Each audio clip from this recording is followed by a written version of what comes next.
Abang ini kan terkait akun apa namanya sosial media milik Gary, terus milik Densu dan juga milik PB sempat kena serangan cyber nih bang. Mungkin imbas dari permasalahan mereka. Mungkin dari abang sendiri kena imbas juga nggak sih bang? Aduh, saya nggak mau komentar itu gitu, karena saya berpikir apa ya, kan yang kita hadapi ini kan buzzer-buzzer mereka aja, gitu. Mereka kan industri podcast kan, industri kontentor.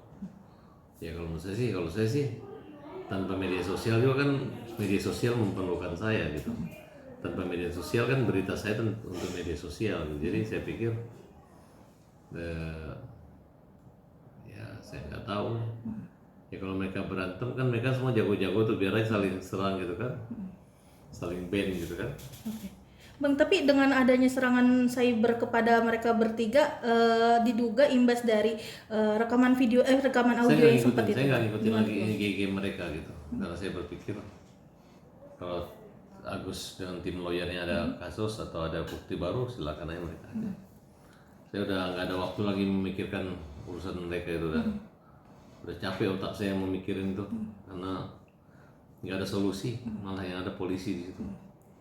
Oke. Oke, jikalau kena imbasnya ke abang gimana nih? Apa yang abang nanti akan lakukan? Ya gampang, santai aja kan, masih kalau di Instagram kan kita masih ada TikTok, masih ada Facebook, masih ada Twitter kan gitu, santai aja. Kalau kena serangnya di WA, karena mereka ini kan 3 orang ini kan kena serangnya di akun WhatsApp ya bang ya. Kalau abang sendiri gimana nih bang? Apalagi kan bisa dibilang akun WhatsApp tersebut kan bersifat pribadi ya, privacy untuk diri kita sendiri gitu bang. Ya saya nggak tahu juga kan, laporkan pidana aja yang hackersnya kan. Oke, abang ini kan bisa dibilang kan polemik ini kan makin panjang nih bang ya, untuk urusannya gimana nih bang? Agak pusing juga nggak sih bang menghadapi ini semua, apalagi kan adanya ketidakjelasan sampai sekarang bang. Ya, bukan, sekarang udah jelas uangnya udah hilang gitu, tinggal kita bertarung di sisi hukum aja gitu. Siapa maling, siapa penipu, siapa perampok, siapa penggelapan kan ketahuan. Kan seolah Agus ini dulu merampok uang nih, uangnya diambil kan. Nah, nanti kita uji di situ. Dulu uangnya dari rekening Agus, uang yang 1,3 miliar dari rekening Agus. Uang diserahkan buat Agus gitu. Oke. Bang, ini kan sedang ramai nih bang terkait apa namanya yang menyangkut pautkan dengan statement abang yang kabar ingin melaporkan 10.000 masyarakat dari NTT untuk Saya nggak kembalikan pernah itu. melaporkan Gimana tuh 1.000. bang? Saya nggak pernah ngomong begitu. Yang ngomong kan bukan saya, pengacara Agus gitu. Tapi saya bisa bantu luruskan. Kita minta maaf kepada warga NTT, bukan melaporkan NTT. Ini harus dipisahkan antara kalimat gaya bahasa, bukan menyebutkan keseluruhan satu untuk keseluruhan, tapi menyebutkan nama tapi untuk beberapa orang tertentu. Tapi kan saya udah dapat klarifikasi bahwa mereka ini tidak menghadap pimpinan Pemda di sana, enggak. Hanya 4 titik lokasi. Ya mungkin karena jauh mungkin tidak mendengar berita gitu. Padahal kita sudah umumkan jangan menerima dana itu, kan itu dana Agus, dana orang buta, dana orang yang bermasalah gitu.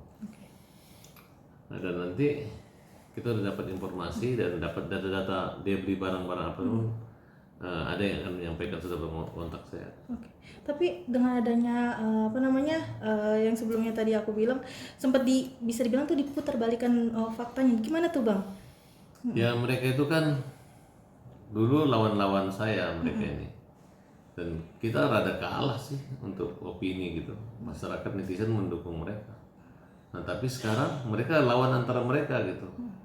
Jadi saya sebagai penonton, ya dulu saatnya mereka aku diburuk-burukin, sekarang kami jadi orang baik, mereka yang saling berantem dan saling menyalahkan gitu. Dan yang jelas berantem mereka itu memang beruntung buat Agus gitu. Oh begini toh, oh uangnya Agus toh, oh yayasan seperti ini, yayasan ada izin PUB-nya nggak ada. Mereka ngaku-ngaku aja, mereka tuh datang klarifikasi ke Departemen Sosial, sosial bukan melaporkan laporan yang benar, tapi mereka ditegur waktu dipanggil untuk klarifikasi dan dilarang menyalurkan dana selain untuk peruntukan Agus. Mereka nggak mau, mereka tetap. Habis itu keluar mereka tunjukkan udah menyerahkan, nggak ada kaitan itu, mereka dalam keadaan guncangan takut gitu. Makanya nggak, Denny Sumarlo nggak berani ke Departemen Sosial, yang datang tuh cuma ketua yayasan. Dan ketua yayasan mundur kan, mundur. Ya ngapain mundur? Emang kalau mundur hilang masalahnya gitu. Berani banget, nekat gitu. Diri ini udah dilaporkan kasus ngaku-ngaku sebagai pengacara. Nah, kemudian kemarin termasuk salah satu kas lapor dalam perkara dana Agus yang di Agus di NTT. Bisa Nah kalau Rizali masyarakat NTT maafin aja, dia bukan semuanya hanya kalau kan mereka ngaku uang itu dinikmati 10.000 orang ya wajar aja kalau memang 10.000 orang mau dilaporin, tapi nggak mungkin lah siapa pengacara yang mau pergi ngelaporin 10.000 orang. Nah, setuju nggak masyarakat NTT kita ngelaporin 4 orang yang membagi uang Agus ini? Setuju? Atau kalian mendukung mereka?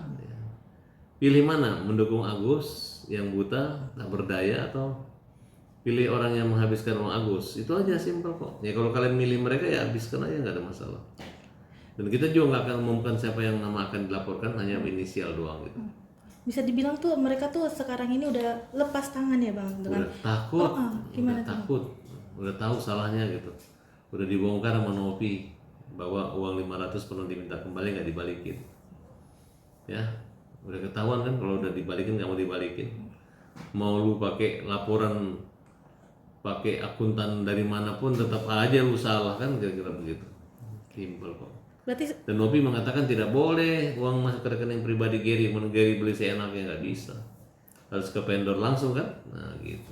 berarti tindakan tersebut bisa dibilang sangat ilegal ya Bang, apalagi kan dari uang yayasan dipindahkan ke rekening pribadi, apalagi rekening Ya. pribadi milik ketua yayasan. Kan ada yang PLT. melindungi, Denny Sumargo melindungi kan. Denny Sumargo kalau kan mengganti, ya udah siap-siap aja. Kalau Agus sih bukan masalah uang gitu, dia udah terlanjur basah dan pilihannya adalah penjara kan gitu. Itu omongannya Agus, bukan buat saya. Karena Agus sudah dilaporin pidana juga, dilaporin digugat perdata juga. Masa mereka udah gugat perdata, uang udah dihabisin masih digugat perdata, masih dilaporin pidana, terus mau ngapain? Emang sejahat Agus? Ini Agus sejahat apa atau kalian jahat banget sama Agus gitu? Ya menurut saya itu terlalu berlebihan lah. Oke, Abang ini bisa dibilang tuh sekarang polemiknya makin panjang ya Bang. Bahkan tadi siang tuh Agus sempat live di salah satu platform TikTok. Dia sempat Ya mengungkapkan wajar lah. rasa putus asa dia dengan bisa dibilang tuh untuk perbuatan dia aja masih gantung Bang. Awalnya aja itu kan dari Denny Sumargo mengatakan akan melindungi, menjamin uang itu kalau nggak dikembali Novi dia akan ganti. Kalau misalnya itu dia akan sikat gitu. Tapi ternyata kan dana yang Agus yang disikat. Ya tapi kita lihat, pokoknya mereka ini sangat bukan cari gara-gara sama Agus, tapi orang kecil ini dijahatin gitu, kelewatan. Ya mudah-mudahan ada yang menyadarkan mereka. Tapi kalau mereka pun sadar, hukum sudah jalan gitu. Ya. Jadi masalahnya ini bukan lagi antara kita ya, ini udah masalah kalian dengan hukum. Oke, Abang mungkin yang terakhir Bang, nanti ketika sidang lanjutan di PN Mereka Agus pasti sendiri cabut, cuman pada saat mereka cabut saya minta surat kuasa mencabutnya, minta dihadirkan 500 orang itu gitu. Gampang sekali kalian cuman kuasa dari 500 orang, tiba-tiba kalian mewakili 8.000 orang, kemudian menerima mengatakan Gary udah benar kan, sekarang masih menggugat. Ya udahlah, buru-buru lah, semoga Tuhan tidak mencabut nyawa kalian. Oke, siap. Oke, yang terakhir Bang, pesan untuk Agus sendiri seperti apa Bang? Gus, tenang Gus, semangat Gus. Rezeki satu hilang, tumbuh 1000. Para tabas.